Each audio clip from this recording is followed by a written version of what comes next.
Oh, is it beautiful in Southern California? Is it beautiful? Is it nice beautiful in there? Southern Is it Oh, pretty? tell me how Oh. sunny it is. Oh, God, Matthew, the unrelenting sunshine. It's horrible.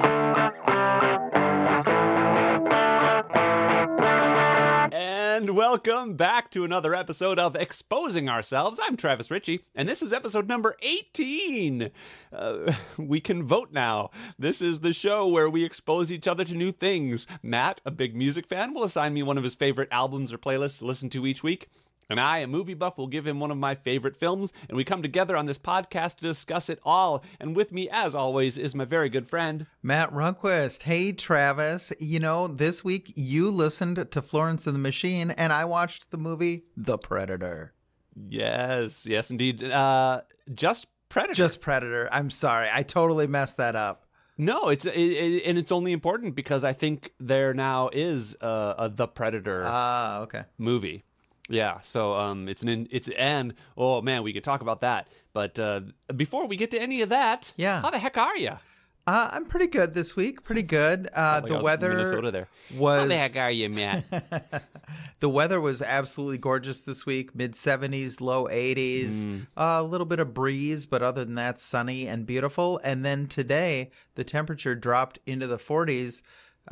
Rain all day, and tomorrow or overnight tonight we're actually supposed to get a little bit of snow. Your mom is apparently going to get a ton of snow, but we're only supposed to get an inch or two here in Milwaukee. Yeah, she told me that. Yeah, that's interesting to see. It's also beautiful here too. I went on a couple of hikes. Is it beautiful in Southern California? Is it beautiful? Is it nice there? Is it pretty? Tell me how sunny it is. Oh God, Matthew, the unrelenting sunshine. It's horrible. So I went for a hike on so actually I went for a hike on Tuesday. Don't have a dog yet, even though I had the entire week off and tried to do some things. But on my Tuesday hike, I went up. There's a place called the Wisdom Tree, which is just a lone tree that's on top of a mountain. That from that spot you can see the entire LA basin, the ocean, the San Fernando Valley. It's a great place to go. Sure. And then from there, you can hike along the ridge to the Hollywood sign. And I was taking my weights with me because I use it as kind of my workout. So I had 15-pound weights in each hand. And by the time I got to the top, I had kind of maybe pulled something in my back. Ooh. And by the time I got to the Hollywood sign, I was like, you know what? I gotta ditch these weights. And so I found a place, I went kind of around in a little, around the side of a little path that not many people are on. And I kind of hit them around a tree and put them down. I was like, these will be fine for a couple days.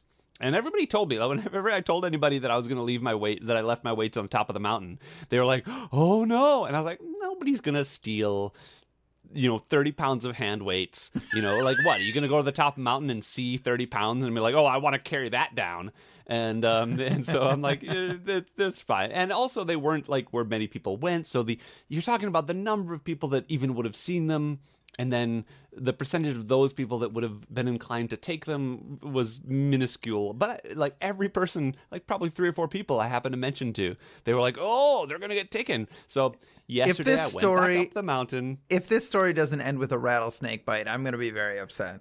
Oh, no, but I did see a rattlesnake on that very hike on the way down. The rattlesnakes were out, my friend. But no, I went back up yesterday and to go get the weights, and sure enough, they were gone.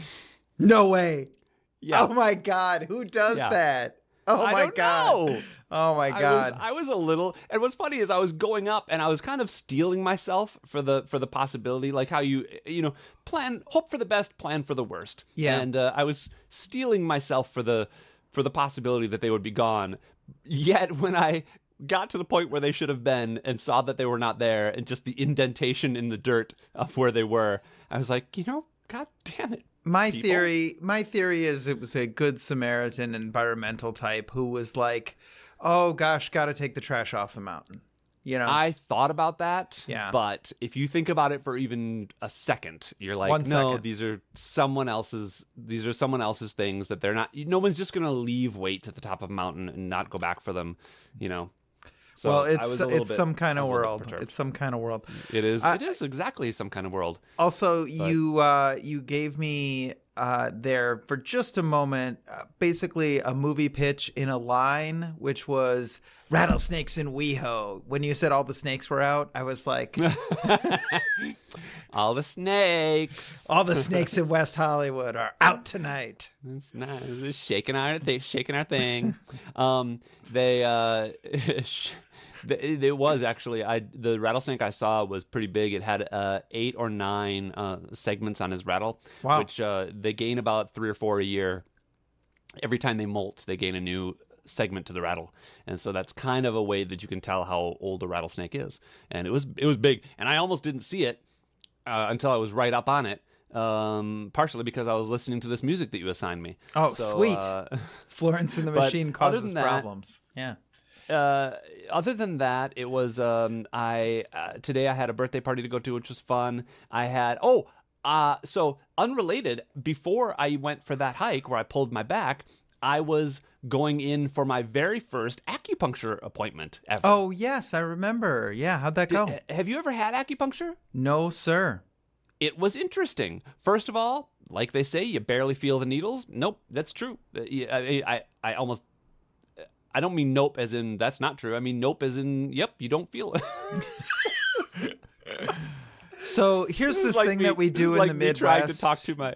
Yeah, here's this thing that we do in the Midwest where you say no and yeah, and they don't actually mean their actual meanings. But Travis, Yes. I get you. I get what you're saying. But you know what's funny is it's when I had a boyfriend in Japan for whom English was his second language, and if you ever ask someone, "Do you not like that thing?"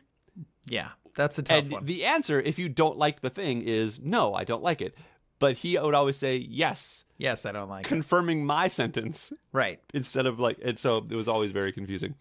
But the acupuncture was interesting, and it was relaxing. I didn't feel the needles at all, and I was going because I have some issues with my elbow and also some plantar fasciitis right now.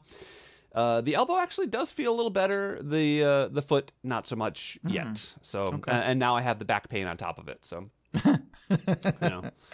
it's been an interesting week. I feel like something happened yesterday that I wanted to talk. Oh, I had my improv show, class show that was Yeah. interesting. And I thought it went pretty well, but it wasn't great. And How many? So for a given class, how many shows will it be? Well, so Is most it just one classes- finale show, or are there more than usually, one? and Okay. so for 101, 201, and 301, the levels, they have one class show at the end. For 401, which is what I'm in now, you have 2 class shows, one in the middle and then one at the end. So Okay. now we've had 4 classes and 1 show. Now we have 4 more classes and then 1 more show. I have another point of order. Is Mm-hmm. there a 102 and a 202? No, there is not. So they could really just call these class 1, class 2, class 3, and everybody Level would 1, know. level 2, level 3, whatever. Yeah. Yeah, exactly. It's just not Yeah. it's just not the way they do it. Oh, another interesting UCB note is UCB is Upright Citizens Brigade. I auditioned for their sketch actors group. Yes. And I sent in an audition and got a callback. So my Nice. callback is this coming Saturday. So I will know by the time we talk again how that went. I won't know if I got in or not, but I have to prepare something new for that. So that's interesting. Awesome. Yeah. Well, I hope you're Yeah. very upright in the future. I try to be.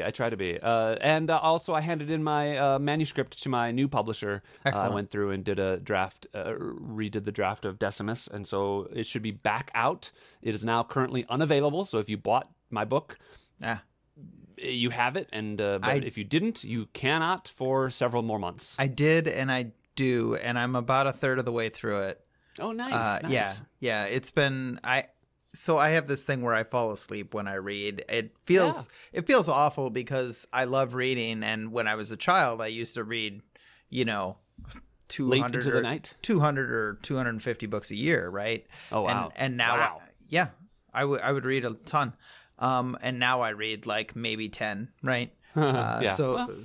But it's happening. It's happening. That's great. I love reading at night too, though, and I do enjoy that kind of. It kind of puts your brain at rest, and Yeah. I keep on thinking that my life, we've talked about how exciting my life is, and I don't feel like it is, but yet I do a lot, and I have a lot of fun things to talk about every week. So there. You said doo-doo. What are we, 10? I never want that to not be funny to me. You're true. That's true. I never want to reach a point where that's not funny to me. I Oh, am hey, very glad that I am a person who can still laugh at. you know what I've been, so we're about to get into the stuff, but I did want to say I'm Yeah. going to be doing something next week, very unusual. So here in Milwaukee, there's a friend of ours that runs this thing called National Diorama Month. Okay, that's a very aspirational name, because as far as I can tell, the only physical manifestation of National Diorama Month is Diorama Rama, which is a event. This year it's at a brewery where people make dioramas and bring them and display their dioramas, and everybody says, "Nice job on your diorama." And I'm making a diorama for that. Wow. And I will send you pictures. Go ahead. Please do, because I'm curious about so many things revolving around the diorama culture. I don't. Right. And it's funny. It's funny because in community, it's a big ongoing joke about how they're always having to make dioramas, and culminating at one point how they have to make a diorama about them making a diorama, and. So I just curious about what all goes into that. This is actually the very first time in my life I've made a diorama. I never made one for school. I was always more of a report kid and never made a diorama. So this is my first time, and I committed to this having no idea like what the mechanics of it were, right? And it's kind of a fun art form because it's really whatever you feel like doing, like however you want to make your you want to make it out of paper. Would you just briefly define a diorama for me? So a diorama is a small three-dimensional scene. Oftentimes in school you make them in a shoebox. The one that I'm making is actually significantly larger. I think it's about 2 feet by 2 feet, and I built a little box. The theme of Diorama Rama is like things we missed during the pandemic, or things that we want to get back to, right? And so I chose a local rock and roll club that I'm putting like a concert into. So I've got like the bar area and there's some arcade games in there, and it's actually called X-Ray Arcade is the venue. But you're putting all this into the diorama. There's a band on stage. There's like the sound guy. There's like the little speakers on the wall. There's a bunch of people in the audience. That is a lot, my friend. I am impressed with your. It is a lot of specificity. Work. Yeah, it's a lot of work. So. Wow. Okay. Well, shoot. Anyways. That sounds like you've got your week planned out for you. Yeah. Let's get into the meat. As I like to say. I don't know why I've only said it one other time, but let's get into the meat. You know, meat was also a big part of my improv show yesterday. Okay. There was a whole thing about meat versus cactus. Don't ask. So I'm thinking of a number between 1 and 2. Pick one. 2. All right, music it is. All right. Let's change it up a little. Do the music first. Shake it up. Speaking of shaking it up, tell us about Florence and the Machine. Florence and the Machine is a band that came to popularity about 15 years ago. Florence and her friends started this band in England in 2007. Their debut album came out in 2009. It was called Lungs. They had a couple of small hits off of that, and then the album Ceremonials came out, and that one had a bunch of huge hits on it. And they played Glastonbury. They became a really, really big band very, very quickly. Florence, I think, was in her early 20s when they sort of became a thing. Kind of an orchestral pop rock thing. And they've got like 5 albums now. All of them are really worth listening to, and that's why I gave you a playlist. But if you're looking for one album to listen to, Dog Days, not Dog Days, Ceremonials is the one to listen to. Okay, all right, interesting. Tell me why you love them. Is it a band? It is a band. Florence yes. and the Machine. The Machine is the band. The Machine is the band. Yeah, and Florence is a real person, which Florence is something I didn't know going into it.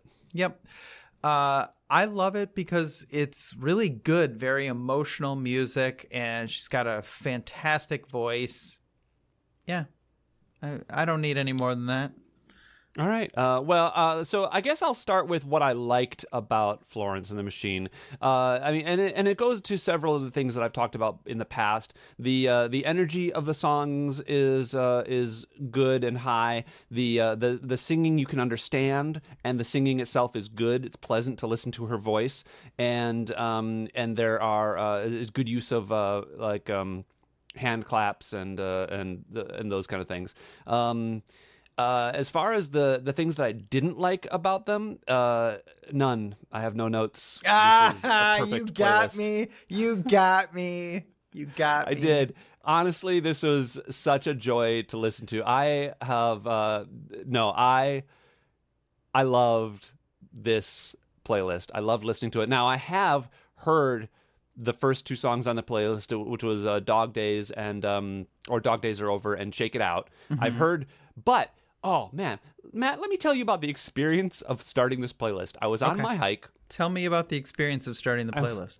I was on my hike on Tuesday, and I started playing Dog Days Are Over, and it starts it with this like ukulele sounding like thing, and I Mhm. was in my head. I went on a journey listening to the song because listening to it, I'm like, okay, I don't know what's going on. I'm kind of like, it sounds kind of like the Hawaiian ukulele music or something like that. And then she starts to sing, and her voice completely does not match Mm.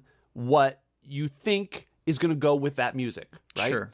And so I remember go, oh, it kind of like it shook me out of my like mind a little bit. I was like, oh, this is interesting. Okay, what's going on? And I continue to listen to, and then there's this like percussiveness that starts, Mhm. and I really love the use of drums in by this band Mhm. as a way to like to do new like stanzas of music and new it's a chapter in the within the song that they do. It's so interesting. And but again, I think at some point though, I was like, "Oh, this is familiar. Yeah. Like I've heard this." And then it was the anticipation Mhm. of getting to the point that was familiar to me, and the anticipation grew and grew with every like what is a section of a song, like a stanza Oh. of Well, like a there's chorus and verse and not but even yeah. Yeah, I like mean, every measure, right? Every yeah, measure of oh, music measure. Oh, yeah. went it like built on itself until it got to the part that I was like, this is what I recognize Yeah. from I don't know, having heard it sometime. And the whole time it was so fun and joyous and interesting and just a lot of fun. So I have started this playlist Mhm. no less than 5 times Oh my goodness, over the Travis. course of the week.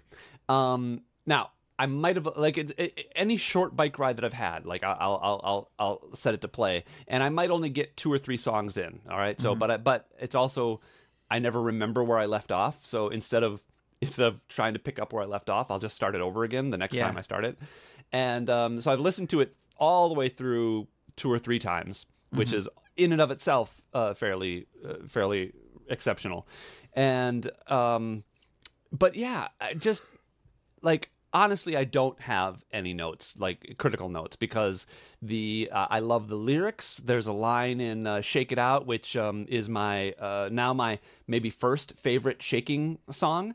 It used to be "Shake It Up" from the '80s. I don't know the band, but you know what I'm talking Oh, about. Maybe the shake it cars up. just shake it Yeah, up. yeah. Yeah. Woo-hoo-hoo. Yeah, yeah, this is better than that. And there's a line in there. The lyrics aren't on YouTube Music, but there's a line in there about how it's hard to dance with the devil on your back, so Yeah. shake him off. And I'm Yeah. like, I remember the first time I heard the line, I was like, oh, that's a great line. Yeah. And then every time I hear it, I get that same kind of like, Yeah. yep, yeah, it sure is hard to dance with the devil on your back. Yeah. And there are other songs. There's a song called "Free" that was maybe towards the end of the playlist Yes. that had some great lyrics in there. Yeah. And Matt, I don't know why you didn't give this to me earlier. I don't know what you have against Florence and the Machine, but you should like them more because you should give them to me. that Give them to me on episode 1. that new album is really I don't want to call it a return to form because it's not like the albums between Ceremonials and Dance Fever are bad by any stretch of the imagination, but Dance Fever really is a really great album. And And that's I the don't one think that Free is on. Yeah. that's the one that Free is on. Is And that new? that's the new being a relative term here, but it came out during the pandemic. Yeah. Oh, okay, interesting. Yeah, I just so you know, in music right now, everyone Mm-hmm. has released an album in the last 2 years. Like everyone, Good. bands Yeah, that 'cause bands that hadn't what else released were an they doing album in during the 20 pandemic? years. That's great. Like, A lot of people, yeah, Matt, a lot of people were sitting around not doing anything, but creatives, yeah, like true creatives, I think were really like I was creating things during the pandemic. yeah, I wrote my book during the yeah, pandemic, yeah. and I heard a lot of people, musicians, actually composing and making music, and a lot of like very heartfelt, personal Mhm. music, which I think is fantastic. Yeah, there's all these bands that I haven't listened to in a long time that I kind of lost track of over the years. They Hmm. all came out with music in the last year and a half or so. Just Mudhoney and Built to Spill and Ghost and just all these bands. Yeah. And Florence and the Machine is one of them. But there are, I think it's a wonderful thing that, I mean, obviously the pandemic is objectively bad, right? Sure. But I do think it allowed a lot of people to step back from their lives a little bit and reassess, Yeah. and Yeah. Well, and that's good. musicians were hit hard because they couldn't tour and Yes. they couldn't do a lot of things. So it required a rethinking of how to make a living as a creative person. Which was interesting too. I want to say too, I mentioned it a bit during my early fake out, but the use of hand claps in this playlist, I'm not sure if it's a thing that they do a lot, but I noticed that our on our Facebook page, which is if you just search Facebook for Exposing Exposing ourselves. Ourselves podcast, or just Exposing I Ourselves, think you'll find just it. exposing ourselves, yeah. You're right. You're right. Our secret third host, Kevin Novacek, said he actually has a hand clap playlist on Spotify, which I can't offer. So if you want to do me a solid, sometime you'll move start a playlist on YouTube for me. But yeah, I loved the use of hand claps in this. Like, it's just Yeah. one of the things that they do so great. Yeah, It's perfect. It's really good. It's really good. Yeah. So I mean, if you're listening, by the way, you can go to our we have our playlists in the show notes, and you can actually see Matt's playlists on YouTube Music, and then if you go to his account, if you click on his name, you can find all the playlists for all the shows, and listen to some of these. But they're great. Yeah. Yeah. Good job, man. Well, thank you very much. Let's see. Should I ask Oh, you? you know what I want to say go ahead. before Yeah, I go even for rate it? It's a 10. It's a 10. Yeah. I guess it's not before you rate it then. I don't want to. You know what? Dispense with the suspense. But the word that came into my head when I was listening to this was generational, and I mean that in it feels. It feels important. Like, she feels so good and so transcendent of the time that she's making the music in. Like, because also her music feels also a little bit 60s and a little bit 70s sometimes. But it felt like Billy Joel or Elton John, or those musicians that feel that they are define their generation, but also will move forward. And what about this? It's almost like Fleetwood Mac without the drama, like without all the interpersonal band stuff. Just like the great maybe songs. Honestly, Yeah. I don't know a lot of Fleetwood Mac, so we'll have to remedy. I mean, I'm that. sure I know. Yeah, them, and I know you do actually probably know most of Rumors. Yeah, like- I probably just couldn't. Yeah. I just can't name a song. That's all. Yeah. But I know the singer for Fleetwood Mac did something. Stevie Nicks. Stevie Nicks. That's right. Yeah. And I remember really disliking her voice in the '90s when she did some solo stuff, because she had that like smoking, like having smoked 20 packs of cigarettes a day for 30 years. Yeah. Voice. Anyway, so yeah, this is a 10 from me. Great job. Yeah, you know what? You're enthusiastic. I was gonna give it a 9, but honestly, I can't think of why I would give it a 9, so I'm gonna give it a 10. Yeah. Yeah, I'm gonna enjoy listening to this to Florence and the Machine I would far into the really, future. if you dig this and you want to throw something on and you're bored with this week's playlist, I would throw on that album Ceremonials or Okay. Dance Fever. Those two albums are both absolutely worth the investment. So All right, great. Well, maybe, yeah, I may do that. I may not, just because I don't listen to a lot of music independently. But if you ever want to, in the future, if you feel like we should do an episode where we've talked about this, giving yeah, me a whole album instead of just a playlist of these bands that I like, that I would enjoy that, I think. yeah, for sure. So, and so you're gonna go for a 10? Oh yeah, I went for a 10. I've already Nice. given my 10. Yeah. All right, great, great, great. Well, so guys, listeners, women, menfolk, people of all genders and ages, listen to Florence and the Machine. Uh, and now let's talk about the movie. So you defined, I don't remember how you defined Florence and the Machine that made me want to give you Predator, but at some point you had mentioned, do you remember? You I used a said word. epic, beautiful, and lush. Oh, lush, lush. Yes, that's what it was. And oh man, spot on. But so I gave you Predator to watch, and I almost didn't rewatch this movie because I've seen it at least 10 times in my life, but it has probably been at least 10 years since I've watched it last. And but I did seek it out and watch it again because I want to be fresh on these kind of things. And you know what?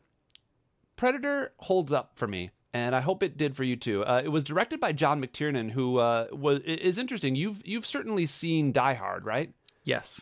Okay, so this is the same guy that directed Die Hard and The Hunt for Red October and some other lesser movies, but pretty big '80s director. I did want to. And I do want to mention. I actually had not seen Die Hard until this year. It's oh, been a meme movie for a really long yes, time. it Oh, has. is it a Christmas movie? Is it not a Christmas Well, movie? Blah blah blah. and that's And one of so the this interesting year, things. Yeah. I did make an effort to watch Die Hard and see it. And it's funny. It's one of those movies that you feel like you've seen before because you've seen Yeah. so many.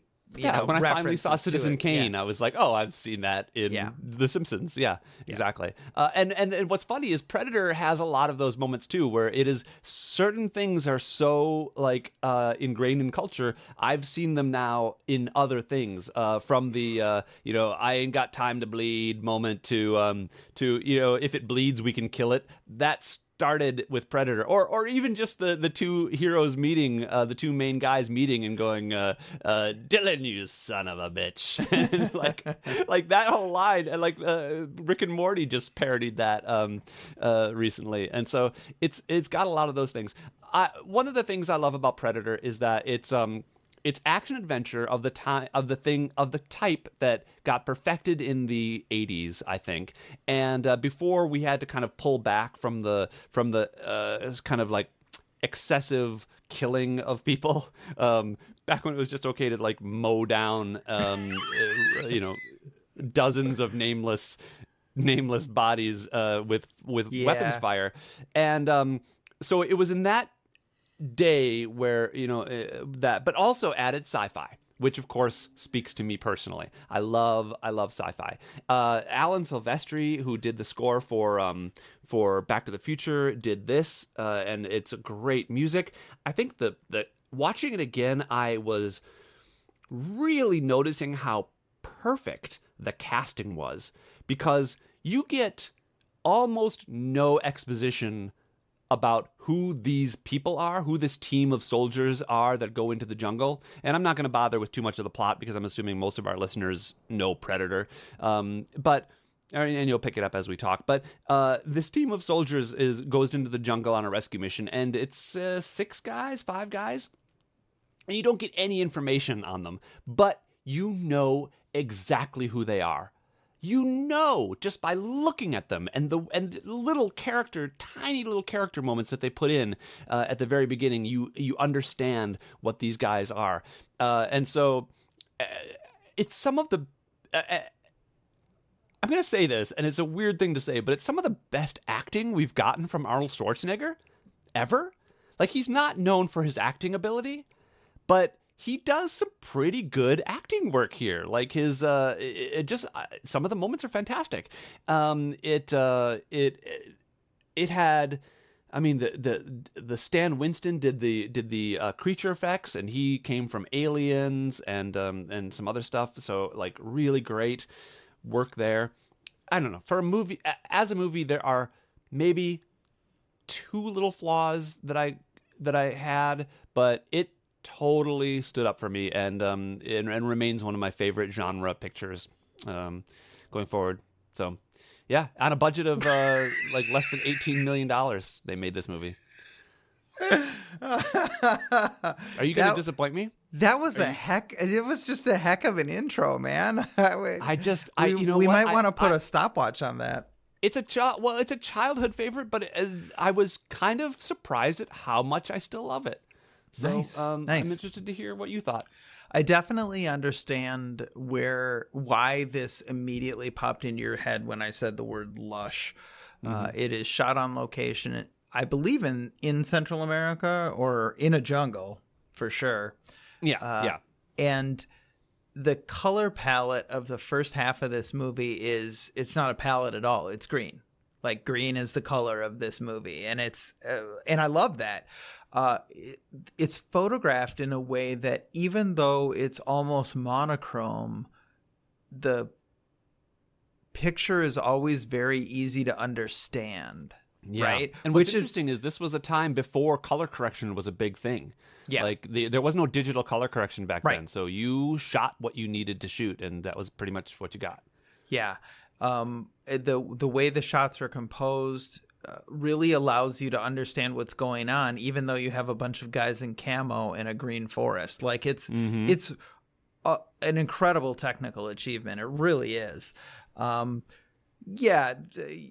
Your point about, mowing down a bunch of faceless brown people is, valid, right? Absolutely valid. It's funny because we got 20 minutes into this movie and I'm like, how is this an hour and 40 minutes long? They've burned up all the plot already. Yeah. Right? Yeah. Like, but I was expecting the sort of the fight against the Predator to like drag, right? So it's really like one. If you know the basic premise of the movie, then the shape of the plot is very clear. Like once they get, once the Predator kind of shows up and starts picking them off. The point is like, it's very easy to see where the movie is going very early on. And so I expected it to drag because it's like, okay, come on, do the thing already. But it didn't, so I really liked that. You're right about the casting for sure. There's nobody that stuck out at all in terms of like not being the right choice. It was fun to see the arm wrestling meme. I didn't know that was from Predator.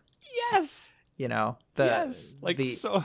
In case you don't know what I'm talking about, there's a meme where there's a black guy and a white guy, and you can see their forearms locked, and it looks like they're maybe shaking hands or maybe arm wrestling, and it's from this movie, and it's fantastic. It's just a way of greeting, like two old friends greet each other by doing a little arm wrestle test of strength. Yeah. Thing. Yeah.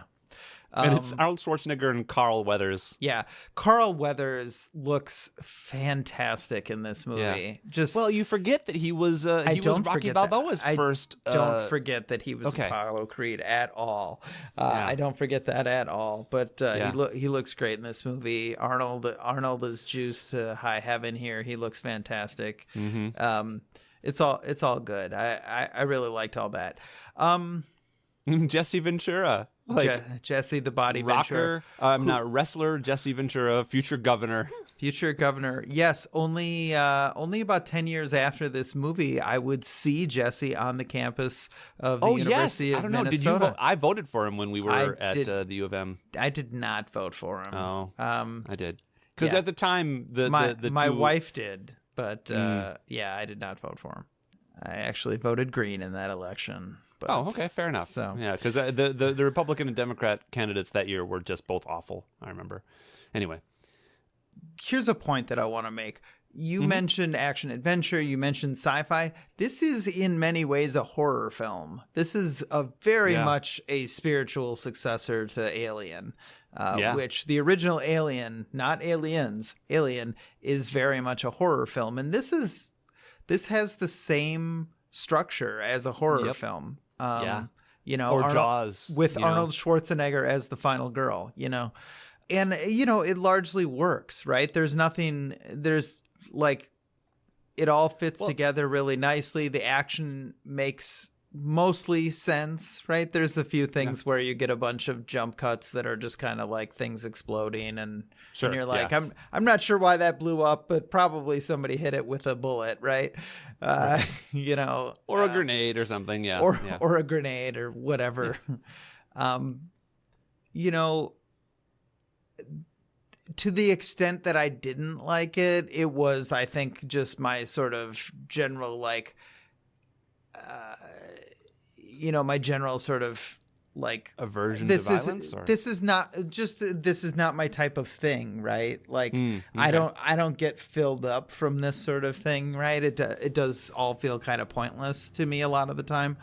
And so sort of negative points for that, but Hmm. like I liked the battle between the Predator and Arnold. I loved his realization that he could make himself invisible to the Predator and sort of even the scales, even if that doesn't make any sense as like a Yeah. long-term strategy, right? Like, the mud does eventually warm. Okay, never mind. Yes. Right. Well, also, in what planet does evolutionarily, like, not being able to see unless you have the technology to see in infrared, where does that make sense? So that's a good question. Is the infrared a technological solution? Yeah. It's not their eyes? Well, I mean, because when he took off the mask, everything was just red, Oh, okay. I guess I right? think I missed something there. Like I wasn't interrogating it closely, and I'd have to go Yeah, back yeah, and yeah. I watch. didn't notice that until just this last viewing, and I was like, wait a second. The only other thing that I didn't like is that, and it comes to your point about how this is essentially a suspenseful horror movie, a monster movie. But I love the suspense, first of all, and I love that you go into it thinking it's one type of movie, and you get these clues that there's something weird out there, but you don't know what it is. And even when you see the perspective of the predator, in that, with that heat vision, that infrared vision, you don't know what it is that's watching. You kind of get clues, and you're giving more and more and more. But the beginning of the movie, the very first shot, is space, Hmm. and a spaceship flies by the Earth and drops off a shuttle. And I think that is a completely useless shot. And I feel like that was put in by the studio, who was afraid that people wouldn't know this was an alien monster movie. Well, I am going to take all kinds of gumption. I don't know what the word is. Umbrage. I'm going to take Umbrage? all kinds of umbrage to that Oh, because really? Okay. I loved that shot, You needed that.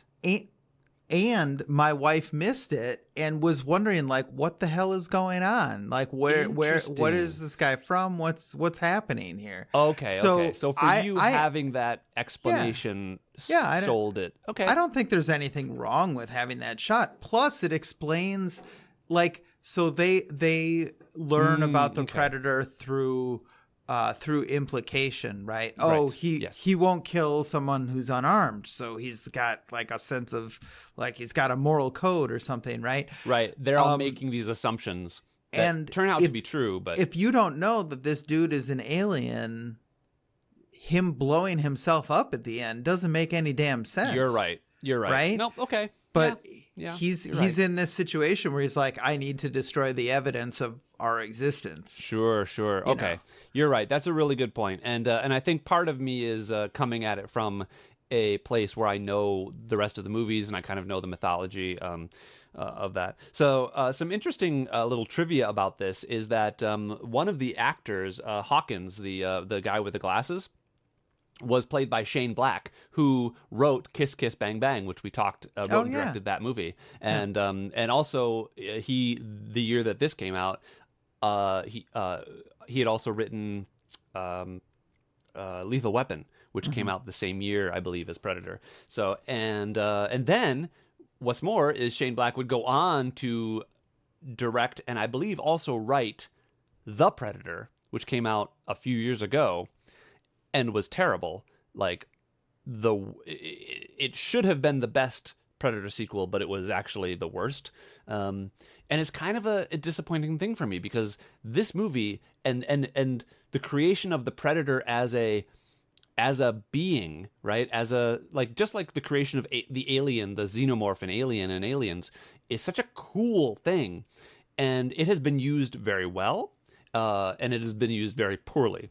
There is famously a comic book series. I think Predator has been mashed up with a couple of interesting things, including Batman and I think RoboCop have both met Predator in comic book series that I really liked, and also there was an Alien versus Predator, a couple of movies that were okay, in the same way that Freddy versus Jason was okay, but yeah, the first Predator sequel moves the setting from a jungle to a concrete jungle. Like it moves it to Los Angeles in the future where things are hotter and more dangerous, more weapons, gangs, drugs. All those things are going on. So it's a really interesting allegory. And instead of Arnold Schwarzenegger, you get Danny from Lethal Weapon. Danny? Mel Gibson. No, the other No, no, one. no. Donald Glover. No, Danny Glover. Danny Glover. Danny Glover. Thank you. I called I know him we get there together. Donald Glover. Why couldn't I not think of it? But anyway, Danny Glover as the cop that has to do battle against the Predator, and it's a very interesting sequel. I like Predator too, but I won't make you watch it. So, hold on? Does the Predator need heat? By the way, is that I feel like that was implied at one point, but like, does it need to be a hot climate or something? Oh, not that it needs to, but they did say that it shows up on the hottest years, and so that does seem to be like a trend for it. But so maybe it comes from more of a hot right. planet. That's I don't what know. I was getting at. Yeah. Yeah. Okay. Well, anyways, the thing that really popped into my head, as we started to get into this movie was just like what a incredibly fruitful time the late 70s through the late 80s was in terms of like franchise generation for original material. Yeah, we've talked about this. I mean, obviously Star Wars is, the 800-pound gorilla, and Jaws is dead now, but there were like 6 Jaws movies and Rambo, which is like 6. And Friday, like all the horror franchises that kicked Terminator, off around this Aliens, time. Those all were 80s. Back to the Future, RoboCop. Yeah. Yeah, and I don't really have anything deeper Indiana to Jones, say about E.T. it. Yeah, sorry, I keep on thinking of them, but yes. Well, I talk about this all the time. Is E.T. a franchise? No, it's not a franchise, but as far as original, it's an iconic movie. But I'm specifically talking about things that like you could like convince a studio to make a tentpole picture today, right? Oh yeah. You know, like the vast majority, do an original thing these days on that scale, right? Yeah, and I just think that's very impressive. It's really cool. And well, and what's funny is Predator didn't make $100 million even in theaters, yet it has spawned so many sequels and spin-offs that I think it did really well in home video. I remember like that was a popular home video rental for 10 years, Mm-hmm. like yeah. Oh yeah, absolutely. Well, and that's certainly where I saw it. So yeah. Yeah. So what do you think about it? How about a rating? I struggle with this one a little. It's pretty good, right? But I don't think it's great. I did want to mention the Stan Winston stuff is just out of this world good. Everything. Yeah. like obviously the character design on Predator is amazing, both with and without the mask. Mm-hmm. But also just the gore that you see early in the movie is just Yeah. unreal good. Like so terrifying and so like visually stunning. Like Right. Yeah. wow, Iconic. this was absolutely Stan Winston at the height of his powers, right? Like just unreal. Oh, so good. Anyways, so like I want to give it like lots of credit for that, but like ultimately this kind of movie doesn't really super duper move me. Oh yeah, and it's not meant to be, I don't think. I I think it's a 7. Whew. Okay. Gosh. It's a 7 for me. Like No, that's you know what? That's That's good. fine. That's solidly positive. But Yep. like I'm not gonna I'm not gonna watch Predator again. Yeah, Right. no, it's true, but it is interesting. And thinking about the legacy of this movie, when I assigned it to you, didn't you say, "Isn't that the Get to the Choppa movie?" Yeah, get to Like- the chopper. Like to have a line like that, where just and not just from this movie, but it also like if you want to do an impression of Arnold Schwarzenegger, you're not gonna probably say, "I'll be back." You're probably gonna say, "Get to the chopper." It's just that line everybody can do. I don't know, maybe. I but, mean, I would do Hasta La Vista, baby, but yeah, but it's true. It's true. Well, he has so many great one-liners. he man. really does. He really he's does. one of the best action stars of all time, if not the best. But I think he's got to be the best, doesn't he? Who's better? I Hold mean, on, let me see how much time we have. Yeah, we got time. Let's just got talk time about to that. break this down. Give me a couple of minutes. Who's a better action I star don't know. than It depends on what kind of action you're talking about, but like he definitely has genre action nailed down. I think Arnold Schwarzenegger's the best. Like I won't argue. like I won't argue. there's I mean, you think about the contemporaries, right? You're Mhm. talking about Stallone, Van Damme. Yeah, Tom Cruise. No, Die not Hard. at that time. No, contemporaries of Schwarzenegger. Oh, of his Tom of his Cruise age. wasn't Of his age. Yeah, an yeah. action Well, I star mean, until 20 years later. I guess then you've also got Mel Gibson at the time was kind of yeah. well because he had done Road Warrior as well. Sure. Yeah. But yeah, as far as I'm not Yeah. gonna argue. I'm gonna give it to you. Give it to Arnold. There you go. He's But, the best. He is the best. I am gonna give it a 9. I just think it's there are a couple of maybe not perfect things. Oh man, but yeah. I mean because you know what? No, this doesn't deserve it. It does. You're just mad now. You're just mad I gave it No, a I'm 7. not even mad at you. I'm not. This has nothing to do with your score. I understand you like what you like and might not be the same as what I like, but gosh darn it, man. I was shocked at how well this stood up. And really I have a big thing about casting. And for them to have such distinct characters just through minor little character things, but mostly just casting the right people is so impressive to me. Okay, I won't give it a 10, but boy, it's a strong 9 from me. That's It's a strong 9. All right.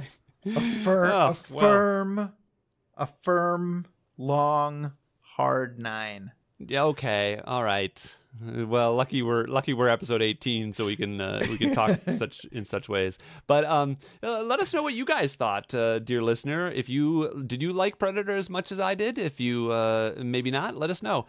Find us on Facebook at the Exposing Ourselves, or email us at exposingourselvespodcast@gmail.com. What do we got for next week, Matt? Next week, I have a much less popular thing for you. In the 1970s, there was this R&B soul funk artist named Betty Davis. Betty space Davis. Okay. Not Bette Davis. Okay. Yeah.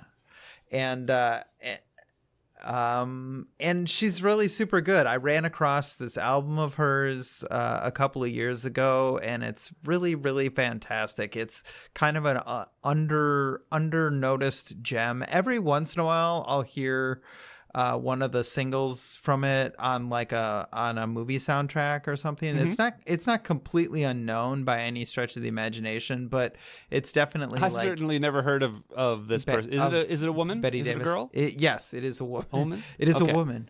I mean, you never know. A female.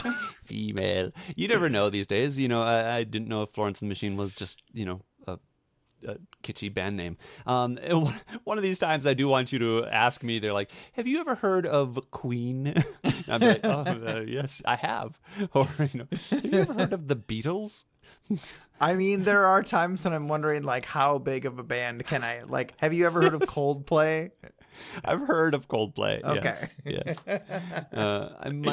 I can't Taylor name a Swift. song, but I've heard of them. Yeah. I can't name a Coldplay song. Wow. Okay.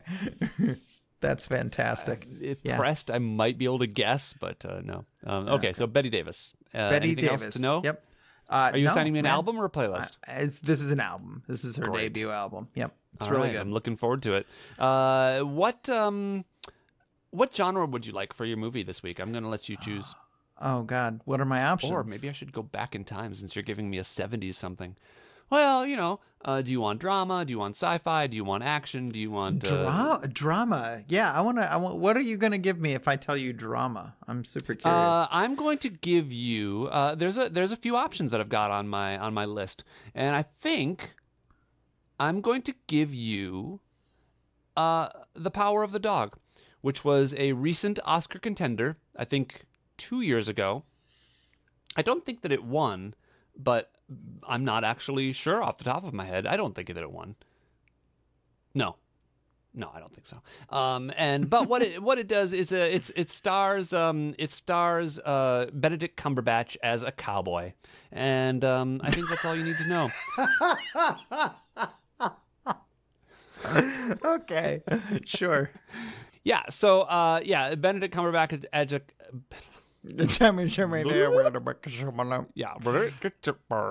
Benedict Cumberbatch as a cowboy, and there's other Crumbly Buns Bandersnatch is a cowboy. yes, Starbucks, SpongeBob SquarePants.